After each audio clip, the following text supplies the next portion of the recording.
नमस्कार दोस्तों, मैं सोनू गुप्ता, आपका ज्ञानी बाबा। तो बच्चों का परवरिश करना बहुत ही मुश्किल काम हो गया आजकल। उनके अच्छे पेरेंट्स बनना, अच्छे माता पिता बनना, उनको देश का अच्छा नागरिक बनाना बहुत ही मुश्किल काम हो गया है। और आजकल के ज़माने में तो और ज़्यादा मुश्किल हो गया है, क्योंकि टेक्नोलॉजी काफ़ी एडवांस्ड हो गई है। बच्चे भी बहुत सारी चीज़ें देखते हैं और पेरेंट्स भी बहुत सारी चीज़ें देखते हैं। तो मैं ये नहीं कहना चाहता कि पेरेंट्स आजकल अपने बच्चों का ख्याल नहीं रखते या अच्छी परवरिश नहीं देते हैं, लेकिन मैं ये ज़रूर कहना चाहूँगा कि अपने बच्चों को अच्छी परवरिश कैसे दें, इस पे बात करना बहुत ही ज़रूरी है। और अब सभी को पता है कि बच्चों के लिए जो पेरेंट्स होते हैं, जो माता पिता होते हैं, जो उसके परिवार वाले होते हैं, वो सबसे पहली पाठशाला होते हैं, सबसे पहला स्कूल होते हैं। जो वो वहाँ से सीखते हैं वही उसको आगे जाके और इवॉल्व करते हैं, उसको आगे बढ़ाते हैं, कंटिन्यू करते हैं। और उन्हीं आदतों को, उन्हीं हैबिट्स को, उन्हीं सीखे हुए संस्कारों को वो पूरी दुनिया को देखने का नज़रिया बनाते हैं। बहुत सारे पेरेंट्स ऐसा सोचते हैं कि मेरा बच्चा अभी छोटा है, जो कर रहा है करने दो, बड़ा होगा तो समझदार हो जाएगा, खुद चीज़ों को सीख जाएगा और खुद ही अपने आप को संस्कारी बना लेगा। लेकिन वास्तव में ऐसा होता नहीं है। बच्चों को जो संस्कार हम बचपन में दे देते हैं, वही संस्कार उसको आगे भी काम आता है। तो बच्चों को हमेशा शुरुआत से ही अच्छे संस्कार देने की कोशिश की जानी चाहिए। लेकिन अब सवाल ये उठता है कि बच्चों को अच्छे संस्कार कैसे दिए जाएं?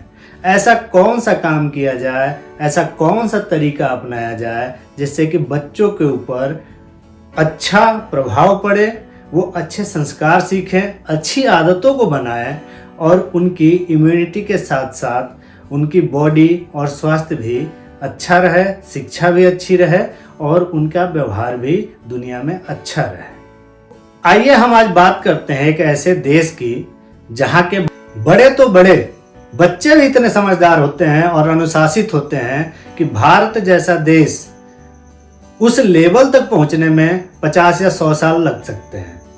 जी हाँ, हम बात करने वाले हैं जापान की। तो जापान में लोग अपने बच्चों को कैसे परवरिश देते हैं, किस तरीके से अनुशासन सिखाते हैं और क्या क्या चीज़ें उनको बताते हैं, समझाते हैं और कैसे उनको रखा जाता है, आज हम बात करेंगे और समझेंगे कि हम अपने यहाँ उनमें से क्या चीज़ें लेके अपने बच्चों की परवरिश में डाल सकते हैं और क्या चीज़ें नहीं करनी चाहिए। तो जापानी लोग जो सबसे पहला काम करते हैं वो ये करते हैं कि जो बच्चे हैं उनके हर एक प्रश्न का वो जवाब देते हैं। कैसे? हम, आप या जो बड़े लोग होते हैं वो इस दुनिया में बहुत सारी चीज़ें देख चुके होते हैं। बच्चे अभी जन्म लिए होते हैं, थोड़ा बहुत दुनिया देखे होते हैं, वो भी केवल माता पिता को। तो उनके अंदर जब भी कोई नई चीज़ देखते हैं तो कौतूहल होता है, जिज्ञासा होती है और उनका दिमाग एक साइंटिस्ट की तरह काम करता है। तो वो उस चीज़ के बारे में जानने के लिए जिज्ञासु होकर और बार बार प्रश्न पूछते रहते हैं। उनके दिमाग में हमेशा एक क्वेश्चन मार्क होता है और उस क्वेश्चन मार्क का बहुत बार जो पेरेंट्स होते हैं, जो उनके घर वाले होते हैं, वो इग्नोर करते हैं और सही जवाब नहीं देते हैं।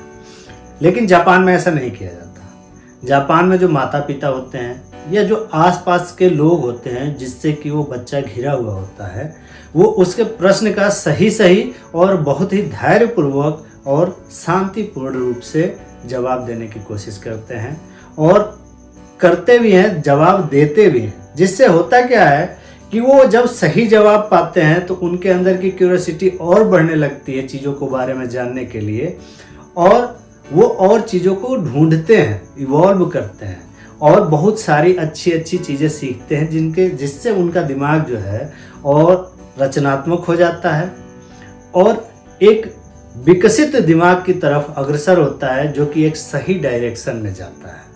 तो ये था पहला काम जो कि जापानी लोग करते हैं। जो दूसरा पॉइंट है जिस पे जापानी लोग बहुत ज़्यादा काम करते हैं वो है बड़े बुजुर्गों के साथ अच्छा व्यवहार रखना। तो जो जापानीज बच्चे होते हैं उनको अपने ग्रैंड पेरेंट्स के साथ या जो बड़े लोग होते हैं उनके साथ समय बिताने का ज़्यादा से ज़्यादा मौका दिया जाता है, जिससे कि वो उनके जो गुण हैं, जो उनका अनुभव है, वो तो सीख ही पाएँ, साथ में लोगों के साथ जो बड़े बुजुर्ग लोग हैं उनके साथ अच्छा व्यवहार कैसे किया जाता है वो भी सीख पाएँ। इसीलिए वहाँ के बच्चे अपने बड़े बुजुर्गों के साथ भावनात्मक रूप से जुड़े रहते हैं और उनका हमेशा ही सम्मान करते हैं। जापानी बच्चों के परवरिश में जो तीसरा पॉइंट है वो है धीरज रखना। सबको पता है कि बच्चे बहुत ही चंचल होते हैं और उनका जो चंचल चरित्र होता है उसको कंट्रोल करना बड़ा ही मुश्किल होता है। चंचलता बच्चों का स्वाभाविक प्रवृत्ति होती है और उसको कंट्रोल करना सिखाना बहुत ही ज़रूरी होता है। इस चीज़ को जापान में लोग अपने व्यवहार से, जो माता पिता होते हैं या जो उनके घर वाले होते हैं, अपने व्यवहार से उनको ये बताने की कोशिश करते हैं कि किस तरीके से रहना चाहिए और किस तरीके से अपने चंचलता के गुण को कंट्रोल करना चाहिए। तो वहाँ के माता पिता करते क्या है इसके लिए? हम सभी जानते हैं कि बच्चे जो देखते हैं, जो सुनते हैं, उसी की नकल करते हैं, उसी की कॉपी करते हैं।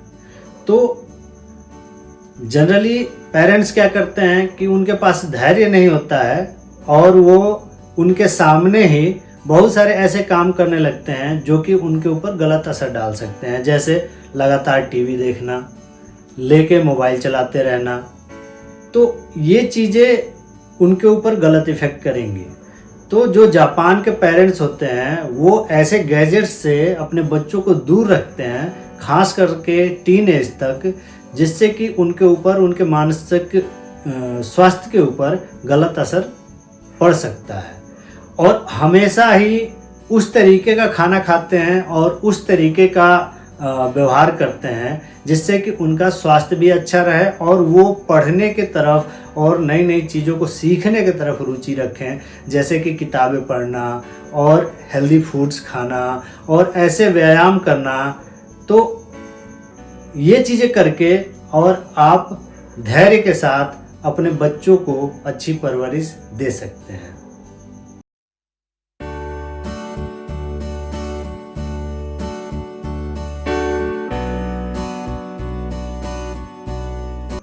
जो छोटे छोटे बच्चे होते हैं वो हमारे ऊपर डिपेंडेंट होते हैं। धीरे धीरे हमें ये उनको सिखाना चाहिए कि खुद का काम खुद से कैसे किया जाता है।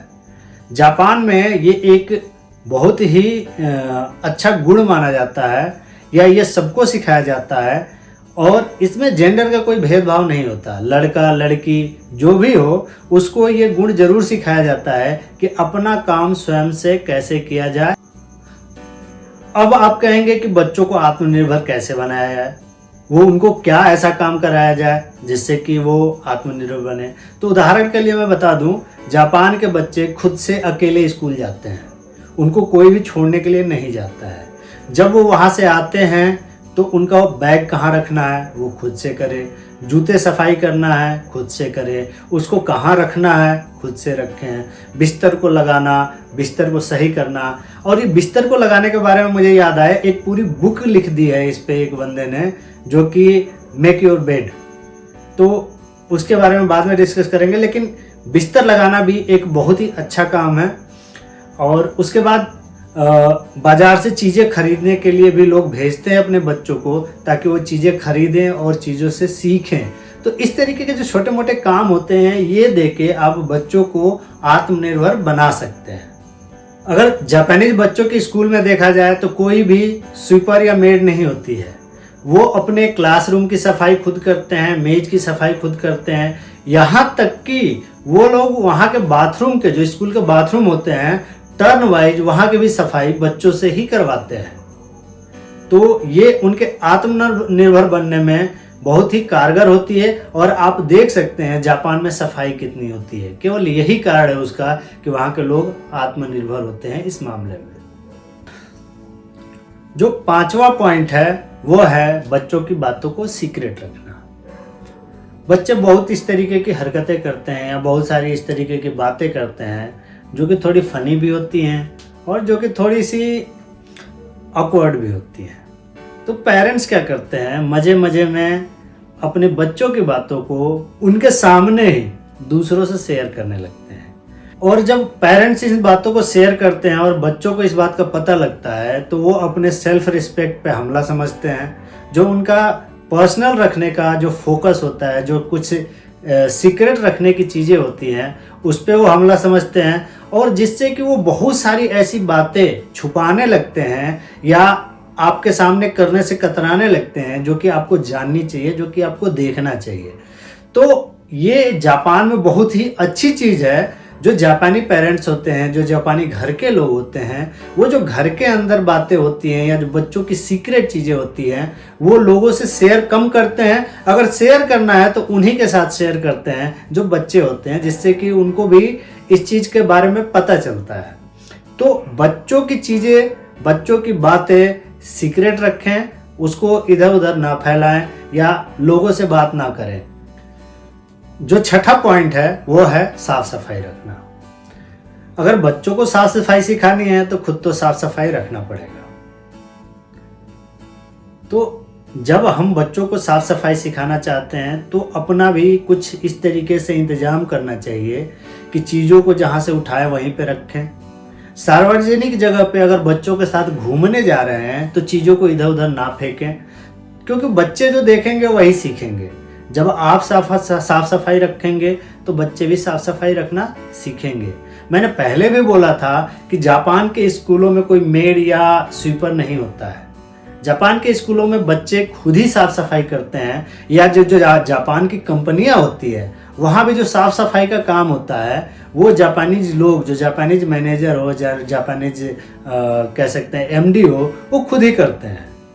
तो जो अपने अंदर आदत है वही बच्चों के अंदर भी डालनी चाहिए और उनको भी साफ सफाई के प्रति और उससे होने वाली जो हाइजेनिक चीज़ें हैं या उससे जो होने वाली डिजीज हैं उसको भी उनको बताना चाहिए, ताकि बच्चे भविष्य में अपने को तो साफ रखें ही, जो सार्वजनिक स्थान है वो भी साफ रखें। जो सातवां पॉइंट है वो है महान शख्सियतों के बारे में बच्चों को बताना। हम इतिहास क्यों पढ़ते हैं?